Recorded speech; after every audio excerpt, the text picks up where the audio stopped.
Tina-target ng mga barkong pandigma ng Estados Unidos ang mga target sa karagatan ng Venezuela. Sa unang pagkakataon sa dekada, nasa panganib ng military na sagupaan ang Latin America. Para sa marami, ito ay dagdag na masamang balita para sa Venezuela. Ang dating mayamang bansa sa langis ay ngayoy tanyag na sa kahirapan, krimen at diktadura. Paano naging bigong estado ang isa sa pinakamayamang bansa sa hemispero? At bakit may alitan ito sa Estados Unidos? Tulad ng malalaman natin sa video na ito, ang dalawang bagay na ito ay dalawang mukha ng iisang barya. Nauuwi ito sa organisadong krimen at malawak na impluwensya sa mundo. Ang kwento ng mga kartel sa Venezuela ay nagsimula sa langis, hindi sa kokaina. Bago pa nagkaroon ng kapangyarihan ang mga kartel, langis na ang nagbuo ng sistemang sumakop sa lahat. Noong 1922 na diskubre ng Shell, dating Royal Dutch Shell, ang oil field sa Maracaibo Basin, hilagang kanluran ng Venezuela. Kaya ng oil field na ito magbomba ng halos 10,000 bariles araw-araw, na pambihira noon. Sa susunod na mga taon, halos 100 dayuhang kumpanya ang nagsimula mag-produce ng langis sa Venezuela. Noong 1920, bumilis ang produksyon ng langis sa Venezuela sa ilalim ni General Juan Vicente Gomez. Noong 1929, umabot sa 137 milyong bariles ng langis kada taon ang produksyon ng Venezuela. Dahil dito, naging ikalawang pinakamalaking tagagawa ng langis ang bansa noon, kasunod ng Estados Unidos. Pagsapit ng 1,900 at 30 mahigit 70% ng export ng Venezuela ay langis, kaya naging petrostate ito. Ngunit 78% ng langis sa Venezuela ay hawak pa rin ng mga dayuhang kumpanya gaya ng Gulf, Royal Dutch Shell at Standard Oil. Bilang tugon, sinubukan ng mga leader ng Venezuela na kontrahin ito sa pamamagitan ng pagpapatupad ng mga batas na nag-uutos sa mga kumpanyang iyon na ibigay ang kalahati ng kanilang kinikita sa langis sa pamahalaan. Halimbawa nito ang Hydrocarbons Law ng 1943. Makalipas ang 5 taon, 6 na beses lumaki ang kita ng pamahalaan. Noong panahong yon, nahirapan ang Venezuela dahil sa sunod-sunod na diktadurang militar. Taong 1958 lamang nagkaroon ang bansa ng unang matatag na demokratikong pamahalaan. Nagkasundo ang mga pangunahing partido na pantay na hatiin ang kita sa langis para maiwasan ang diktadura. Gayunpaman, nagdulot lang ito na halos lahat ng kita mula sa langis ay napunta lamang sa pamahalaan. Pagsapit ng 1960, naging isa ang Venezuela sa mga nagtatag ng organisasyon ng mga bansang nagluluwas ng langis. Ang organisasyon ng mga bansang nagluluwas ng langis. Kasama sa grupong ito ang karamihan sa mga bansa sa Persian Gulf, pati na rin ang Ecuador, Nigeria, at iba pang mga bansa sa Africa. Ang organisasyon ng mga bansang nagluluwas ng langis ang nagtakda ng presyo at nagbigay ng higit na kontrol sa miyembro sa industriya ng langis. Naitatag ng Venezuela ang unang state-owned company nito, ang Venezuelan Petroleum Corporation. Itinaas din nito ang buwis na kailangang bayaran ng mga dayuhang kumpanya ng langis sa estado mula 50% hanggang 65%. Noong 1970, naabot ng Venezuela ang tugatog ng kapangyarihan dahil sa langis. Noong 1973, dahil sa organisasyon ng mga bansang nagluluwas ng langis embargo sa mga sumusuporta sa Israel sa Yom Kippur War, nag-quadruple ang presyo ng langis. Dahil dito, naging pinakamayaman per capita ang Venezuela sa Latin America. Sa loob lamang ng 2 taon, nagdagdag ito ng 10 bilyon sa kaban ng estado. Nagdulot ito ng maling pamamahala at matinding korupsyon. Napakalaking tukso para palampasin. Tinatayang halos $100 bilyon ang naibulsa mula 1,972 hanggang 1,977 lamang. Noong 1976 dahil sa mataas na presyo ng langis, isinabansa ni Pangulong Carlos Andres Perez ang langis. Lumikha siya ng pag-aari ng estado na Petróleos de Venezuela, Sociedad Anónima. Ang Petróleos de Venezuela Sociedad Anónima. Ang Petróleos de Venezuela Sociedad Anónima na ngayon ang responsable sa lahat ng may kinalaman sa paggalugad, produksyon, pagpipino, at pag-export ng langis ng bansa. Pinayagan ang Petróleos de Venezuela Sociedad Anónima na makipagsosyo sa mga dayuhang kumpanya. Ngunit dapat nitong panatilihin ang 60% ng kita Kahit na ito ay isang kumpanyang pag-aari ng estado, inorganisa ito upang gumana bilang isang negosyo na may kaunting regulasyon. Pagsapit ng 1,900, 80 bumagsak ang pangarap ng Venezuela pati presyo ng langis. Ang biglang bagsak ng presyo ng langis ay matinding nakaapekto sa ekonomiya ng Venezuela at nagdulot ng mataas na inflasyon. Lumaki ang utang nito dahil sa pagbili ng mga dayuhang refinerya. Noong 1989 nakuha ng bagong Pangulong Perez ang bailout agreement sa International Monetary Fund. Kasama sa kasunduang ito ang di popular na Fiscal Austerity Package na nagdulot ng karahasan at kaguluhan sa lansangan. Noong 1992, tinangkang magkudeta ni Hugo Chavez, isang opisyal militar, ngunit nabigo. Ngunit sumikat siya sa buong bansa. Sumabay si Chavez sa kasikatan noong 1990s at nahalal na Pangulo ng Venezuela noong 1998 sa sosyalistang plataporma. Ipinahayag niya ang bagong Rebolusyong Bolivarian.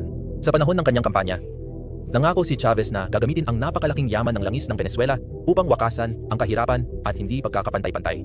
Mahal ang mga patakarang Bolivarian niya, pero nabawasan niya ang kahirapan ng 20%. Noong panahong iyon, gumawa ang kanyang gobyerno ng mga hakbang na nagpakita ng pagbagsak ng produksyon ng langis sa Venezuela. Dahil dito, naabot ng produksyon ng langis sa Venezuela ang pinakamataas noong huling 1,990s at unang 2,000s bago bumaba. Pinatalsik ni Chavez ang libu-libong Petróleos de Venezuela, Sociedad Anónima manggagawang nagwelga noong 2,000 at 2,003. Tinanggal ng hakbang na ito ang mahahalagang teknisyan na labis nakasira sa kapasidad ng produksyon ng Petróleos de Venezuela Sociedad Anónima. Bukod pa rito, pagsapit ng 2005 sinimulan ni Chavez na ibahagi ang yaman ng langis ng kanyang bansa sa iba pang mga sosyalistang bansa sa rehiyon, tulad ng Cuba. Ito ay kilala bilang Petro-Caribe Alliance. Sa panunungkulan ni Hugo Chavez bilang Pangulo, unti-unting nabawasan ang reserba ng langis ng Venezuela dahil ito sa pamimigay niya ng langis at pagbawas ng produksyon sa kanyang bukirin. Ngayon, lalo pang lumaki ang utang ng kanyang pamahalaan at halos dumoble na ito. Patuloy na popular si Chavez sa mga manggagawa at ginamit ang kasikatan niya para palakasin ang kapangyarihan ng Pangulo. Naging populista siya at unti-unting nagiging autoritarian. Tinanggal niya ang term limit ng Pangulo, kinontrol ang Korte Suprema at tinarget ang media. Nasyonalisa rin niya ang mga pribadong negosyo, lokal at dayuhan. Nasyonalisa pa niya ang mga proyektong langis mula sa ExxonMobil at ConocoPhillips. Ngayon, namatay si Chavez noong 2013 at pinalitan siya ni Nicolas Maduro. Ang mga pagbabagong ginawa ni Chavez ay nagbunsod kay Maduro na magtatag ng diktadura. Noong 2014 muling bumagsak ang pandaigdigang presyo ng langis at kasabay nito ang ekonomiya ng Venezuela. Pero ngayon mas malala kaysa dekada 1980 kasi halos 10 taon na ngayong patuloy na namimigay ng langis ang Venezuela at mas kaunti na ang napoproduce nila sa sarili nilang bansa. Dagdag pa dyan, pinalala pa ng mga parusa ng Estados Unidos ang sitwasyon. Simula nang magpadala ng langis si Chavez sa Cuba ni Fidel Castro, hindi natuwa ang Washington. Dahil dito, nagpatupad ang Estados Unidos ng mabigat na parusa sa Venezuela at nagbawal ng pag-angkat ng langis mula Petróleos de Venezuela Sociedad Anónima. Bawal na ring gamitin ng pamahalaan ng Venezuela ang Estados Unidos financial system. Nag-imprenta si Maduro ng pera para pagaanin ang epekto. Ngunit nagdulot ito ng matinding hyperinflation sa Venezuela. Umabot sa halos 10 milyong % ang inflation. Pagsapit ng 2019, ang Venezuelan Bolivar, ang pambansang pera, ay halos wala ng halaga. At dahil dito, halos Estados Unidos dollar na lang ang ginagamit ng bansa. Maraming Venezuelan ang napilitang lumikas dahil sa lumalalang krisis sa kanilang bansa. Milyon-milyong tao ang pumunta sa Colombia, kalapit bansa, at nagtangkang magtungo sa Estados Unidos. Nagdulot ito ng kaguluhan sa bansa, ngunit gumamit si Maduro ng panunupil at sensura laban sa kanyang mga kababayan. Sinimulan niyang manipulahin ang eleksyon at muling nanalo bilang Pangulo noong 2018. Hindi kinilala ng halos 60 bansa kabilang ang Estados Unidos. Ang kanyang pagkapanalo, kinilala ng Estados Unidos si Juan Guaido, leader ng oposisyon, bilang pansamantalang pinuno. Siguro nagtatanong ka, paano nakalusot si Maduro? Paano niya napapanatiling buhay ang rehimen? Sagot, sa natitira nitong kaalyado sa kalakalan ng langis. Kabilang dito ang Cuba, Iran, Russia at Turkey. Noong 2019 nagpadala ang Russia ng sundalo sa Venezuela at magkasama silang China sa pagsuporta sa rehimen ni Maduro. Tinulungan pa nilang makaiwas siya sa parusa. Bukod sa mga kaalyado, may kakampi rin si Maduro sa gitnang silangan, ang Hezbollah. Ang grupong terorista mula Lebanon ay direktang sinusuportahan ng Iran, pareho ng anti-Amerikanong sentimiento at autoritarian na pamahalaan ang Tehran at Caracas. Kasama si Maduro sa Iran sa suporta sa pananakop ng Russia sa Ukraine. Noong 2022 bumisita si Maduro sa Tehran at lumagda ng 20 taong kasunduan sa Iran. Nangako rin siyang sasali sa Axis of Resistance ng Iran laban sa Estados Unidos at kanluran. Sa ganitong konteksto, pinayagan ni Maduro ang Iran na direktang mag-operate sa Venezuela.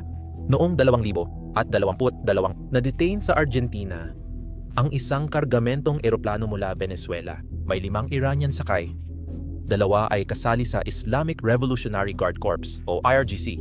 Itinuturing din ng Estados Unidos State Department na teroristang organisasyon ang IRGC. Pinayagan ang Iran magtayo ng planta ng military drone at bumili si Maduro ng Iranian drone. Sa madaling salita, naging sentro na ng armas ng Iran sa Latin America ang Venezuela. Ginamit ng Iran ang Venezuela sa parehong mapanupil na plano na ginagawa nila sa sarili nilang bansa. Noong 2021 pinigilan ng FBI ang planong ipadala ang isang Iranian dissident mula Estados Unidos papuntang Venezuela. Mula roon, plano nilang ibalik ang aktivistang ito sa Iran para parusahan. Ito ang naglatag ng pundasyon para sa relasyon ng Hezbollah at Venezuela. Bilang proxy ng Iran, may parehong pribilehiyo ang Hezbollah tulad ng IRGC sa Venezuela at pinalawak pa nila ang impluwensya sa South America. Iniulat na nag-ooperate ito ng kriminal na teroristang network sa tri-border ng Brazil, Paraguay at Argentina. Malaking kita ang operasyong ito para sa Hezbollah na nagpapalakas ng kanilang militar. Dahil sa mga ugnayang ito, nagawa pa ng Hezbollah na magsagawa ng direktang pag-atake sa kanlurang hemispero. Halimbawa, ang pambobomba ng Hezbollah noong 1992 sa embahada ng Israel at ang pag-atake noong 1994 sa sentrong pangkomunidad ng mga Hudyo sa Buenos Aires. Ang particular na sangay ng Hezbollah na ito ay kilala bilang External Security Organization or External Security Organization o Unit 910. Noong 2020 natuklasan ng Estados Unidos Department of Justice ang sabwatan ng narkoterorismo. Kasama sa planong ito ang maraming partido, kabilang ang isang mambabatas na Syrian-Venezuelan, mga miyembro ng Fuerzas Armadas Revolucionarias de Colombia, mga drug cartel sa Mexico, Iran, Syria at Hezbollah. Bagamat napigilan ang malaking plano, aktibo pa rin ang Unit 900 at 10 ng Hezbollah sa Latin America. Patuloy itong nakikipagkasundo sa mga lokal na drug gang at cartel. Kumikita mula sa napakalaking kita ng kalakalan ng ipinagbabawal na gamot. Si Abdallah Safadin, leader ng External Security Organization, ay sugo ng Hezbollah sa Iran at pinsan ng Secretary General. Mahalagang leader din ng Hezbollah sa Venezuela si Adam Hussein Tabaya. Si Tabaya ay kasali sa money laundering ng Hezbollah sa Venezuela. Kasama rito ang mga komplikadong mekanismo ng pamumuhunan at negosyo na malaki ang kailangan sa cash at credit. Isa sa mga negosyo ay Al-Inma Engineering and Contracting. Ang kumpanyang ito ay nakabase sa Lebanon at Iraq at ang kanilang pinuno, si Jihad Mohammed Kansu, ay may pasaporteng Venezuelan. Malawak ang koneksyon ni Tabasha at Safadin sa mga pangunahing kriminal na network sa rehiyon. Lampas pa sa Venezuela, sangkot sila sa tela, karne ng baka, uling, electronics, turismo, real estate, at maging sa construction.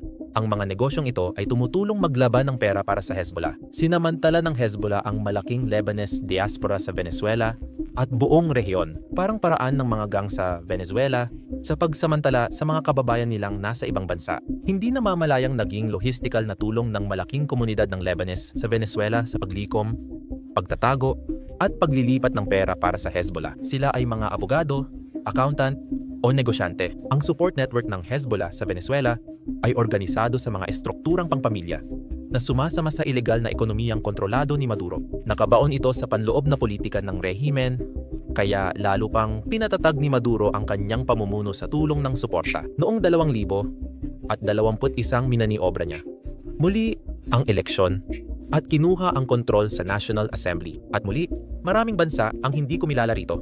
binoykot ng oposisyon ang botohan. Ang boycott na ito ay sinuportahan ng Estados Unidos, Canada, European Union at ng Organisasyon ng mga Estadong Amerikano. Pagtapos ng 2022 nagkawatak-watak ang oposisyon. Sa panahong ito, nagsimulang bumuti ang relasyon ng Estados Unidos at Venezuela. Pinayagan ng Administrasyong Biden ang Chevron na mag-operate muli sa Venezuela ng limitado.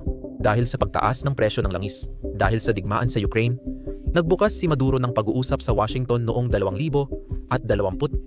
Pumayag ang rehimen niyang magplano para sa malaya at patas na halalan sa 2024. Inalis ng Washington ang ilang parusa sa langis at gas ng Venezuela. Ngunit bumalik sa dati ang sitwasyon noong 2024. Hindi nagbigay si Maduro ng plano para sa malayang halalan at inudyukan niya ang Guyana. Muling nabuhay ang daan-daang taong sigalot sa teritoryo ng dalawang bansa. Aling teritoryo? Bakit ang rehiyong Escobedo na sagana sa langis? Nagsimulang magmukhang handa nang makipagdigma si Maduro sa Guyana para sa teritoryong ito. Dahil dito, muling ipinataw ng Administrasyong Biden ang mga parusa, lalong lumala nang ideklara muli ni Maduro ang panalo sa 2024 na halalan. Gayunpaman, ang oposisyon ay nagdeklara rin ng panalo sa halalang ito. Lalong tumindi ang tensyon nang bumalik si Donald Trump sa White House. Ngayong taon, nagpatupad si Donald Trump ng mas mahigpit na asylum restrictions at pinaalis ang mahigit 200 miyembro ng gang mula Venezuela. Nagpalitan ng bilanggo ang Estados Unidos at Venezuela sa tulong ng El Salvador. Noong Agosto 2025, inanunsyo ni Attorney General Pam Bondi ang 50M gantimpala para sa impormasyon sa pag-aresto kay Maduro. Dagdag ito sa naunang 25 milyong gantimpala ng Department of Justice. Mas matapang, nagtayo ang Administrasyong Trump ng malaking presensya ng militar ng Estados Unidos sa karagatang Caribbean. Sabi ng administrasyon, ito raw ay laban sa iligal na imigrasyon at narco-trafficking. Pero teka, mag-pause muna tayo. Bago ang usapan sa banggaan ng bangka at drone, unahin nating talakayin ang problema ng krimen at gang violence sa Venezuela. Konektado ito sa pagbagsak ng ekonomiya nitong mga nakaraang dekada. May kaugnayan din ito sa laganap na korupsyon at autoritarianismo ni Nicolas Maduro. Ang bagong kabanata ng trahedyang ekonomiya sa Venezuela ay nagdulot ng krisis pang-humanitaryo. Mula 2014 ang hyperinflation at korupsyon ang sanhi ng kakulangan sa pagkain at gamot. Hindi rin nagawang mapanatili ng gobyerno ang isang matatag na power grid, kaya nagkaroon ng palagiang malawakang brownout sa buong bansa. Hindi rin nito naibigay ang maayos na serbisyong panlipunan. At laganap pa ang pagkalat ng mga sakit. Dahil dito, isa na ang Venezuela sa pinakamahihirap na bansa at ang karaniwang kita ay 72 sentimo lang. Halos 76% ng mga sambahayan sa Venezuela ay nasa estado ng kahirapan. Ilang taon nang nabuo ang mga kondisyong ito at lahat ng ito ay naglatag ng perpektong pundasyon para manaig ang krimen. Matagal nang may organisadong krimen sa Venezuela. Bago pa ang 2014, talakayin natin ang kartel ng mga anak. Unang ginamit ang pangalan ng akusahan, ang 2 miyembro ng Anti-Drug National Command ng Venezuela sa pagpuslit ng droga. Lumabas na nagtatrabaho sila sa CIA para pasukin ang mga drug cartel sa Colombia at magpuslit ng cocaine sa Estados Unidos. Ang pangalan ay hango sa emblemang araw sa uniforme nila. Pero mas naging interesante ang mga pangyayari noong 1998. Noong taon na iyon, di umano'y bumuo ang mga miyembro ng Revolutionary Bolivarian Movement 200 ni Chavez ng bagong grupong nagpupuslit ng droga. Sila rin ang mga lalaking sangkot sa nabigong kudeta ni Chavez noong 1992. Kilala ang grupong ito bilang Cartel Bolivariano o Bolivarian Cartel. Noong dekada 90, naging madali ang kumita dahil sa korupsyon, lalo na sa bentahan ng droga. Bumalik ang pangalang kartel ng mga araw noong 2000 at 4 nang tuluyang naitatag ang rehimen ni Chavez. Mas marami pang miyembro ng militar ang napabalitang sangkot sa ganitong grupo. At ang mas malaking problema ay binigyan ni Chavez nang hindi pa nararanasang kapangyarihan ang militar. Sa katunayan, ito ang isa sa mga dahilan ng laganap na maling pamamalakad sa Petróleos de Venezuela Sociedad Anónima. Ang huling patak ay nang paalisin ni Chavez ang Drug Enforcement Administration sa Venezuela noong 2005. Mas naging kaakit-akit ang bansa sa drug trafficking, kaya sunod-sunod ang mga paratang. May mga ulat na ang mga security forces ni Hugo Chavez ang nag-aayos ng pagpapadala ng droga sa pamamagitan ng Venezuela. Iniulat na tumutulong ang militar ng Venezuela sa Fuerzas Armadas Revolucionarias de Colombia, isang leftist guerrilla group mula Colombia. sa ilegal na kalakalan ng droga. Inakusahan ng United Kingdom ang Venezuela na pinapayagang gamitin ng mga eroplano ng droga mula Colombia ang kanilang Air Force Base. Dahil sa mga paratang, konektado na ngayon ng Washington si Maduro sa pamumuno ng kartel ng mga anak. Mahalaga ito dahil karamihan sa mga inaakusahan ay mataas na opisyal ng militar na itinalaga ni Maduro. Noong 2020, kinasuhan ng Estados Unidos government si Maduro at iba pang opisyal ng kartel ng mga anak. May isa pang malaking grupo ng droga sa Venezuela, ang Tren de Aragua o Tren ng Aragua sa Espanyol. Nabuo ang grupong ito noong 2014 sa gitna ng mas malaking ekonomikong sakuna hanggang na ito ay umusbong sa loob ng Tocoron Prison. Ang kulungang ito ay matatagpuan sa estado ng Aragua sa Venezuela, kaya doon nakuha ang pangalan ng grupo. Maaaring may kaugnayan din ang pangalan ng grupong ito sa unyon ng mga manggagawang nagtayo ng tren mula Caracas hanggang Aragua. Sinakop ng gang ang Tocoron Prison. Doon, nagpapatakbo sila ng zoo, swimming pool, disco, restaurant at bar. Ang mga pinuno nito ang nagplano ng pagnanakaw, kidnapping at pagpatay kahit nakakulong. Ang krisis sa ekonomiya sa Venezuela ang nagtulak sa grupo na magpalawak sa ibang bansa. Sinamantala nila ang 8 milyong Venezuelan na tumakas at nag-recruit ng mga bagong miyembro mula sa mga expat. Nagtayo ang grupo ng mga base sa Colombia, Peru at Chile at doon nagpuslit ng tao at droga. Nagbukas sila ng racket sa panghingkil at prostitution ring. Pinaka-notorious ang krimen nila noong nakaraang taon. Noong 2024 dinukot at pinatay nila si Ronald Ojeda. Si Ojeda ay dating opisyal ng militar ng Venezuela na nagsabwatan laban sa rehimen ni Maduro. Tumakas siya papuntang Chile. Dinukot at pinatay siya ng gang na nagpapanggap na pulis ng Chile. Ipinagsiksikan nila ang kanyang bangkay sa loob ng isang maleta na pagkatapos ay ibinaon nila sa semento. Ang Tren de Aragua ay lumawak na rin ngayon sa Estados Unidos. Sa Estados Unidos may 70,000 Venezuelan migrants na pwedeng i-recruit. Sangkot umano sila sa pamamaril sa 2 pulis ng New York Police Department at pagpatay sa ex-pulis ng Venezuela sa Florida. Tinawag ng Administrasyong Biden ang grupo bilang isang transnational na kriminal na organisasyon. Ngayong taon, lalo pang lumayo ang Administrasyong Trump at tinawag itong banyagang teroristang grupo. Ngayon, naipaliwanag na natin lahat. Mula nang muling maupo sa pwesto, muling binuhay ni Pangulong Trump ang kampanya ng maximum pressure laban sa Venezuela. Ipinagpatuloy ng kanyang administrasyon ang pag-akusa sa Venezuela ng pagpupuslit ng cocaine sa Estados Unidos. Itinuring din ng gobyerno na teroristang grupo ang kartel ng mga araw. Ibig sabihin, si Maduro ay technical ng kinikilala bilang pinuno ng umano'y teroristang grupo. Noong Agosto 2025, lihim na inutusan ni Trump ang Pentagon na gamitin ang militar laban sa mga drug cartel sa Latin America. Pagkatapos, dinoble ang patong sa ulo ni Maduro at nagpadala ang Estados Unidos ng fleet ng barkong pandigma sa dagat ng Venezuela. May sakay itong 4,000 at 500 mandaragat at marines. Sinundan ito ng pag-atake ng bangka. Noong ika-2 ng Setyembre, 2,025 inatake ng mga puwersa ng Estados Unidos ang umano'y bangka ng Tren de Aragua. Ang bangkang ito umano'y may dalang cocaine papuntang Estados Unidos. 11 ang namatay sa pag-atake. Walang kapantay ang pag-ataking ito dahil Navy lang ang sangkot, hindi kasama ang Coast Guard. Ang natitirang bahagi ng hukbong dagat ay nananatiling nakakalat sa buong dagat Caribbean. Maaaring may mas malalim na layunin sa Venezuela ang serye ng mga pag-atake. May ilang ulat na nagsasabing posibleng makialam ang Estados Unidos para tuluyang mapalitan ang pamahalaan sa Venezuela. Gayunpaman, nananatiling malabo pa rin ang ganitong senaryo.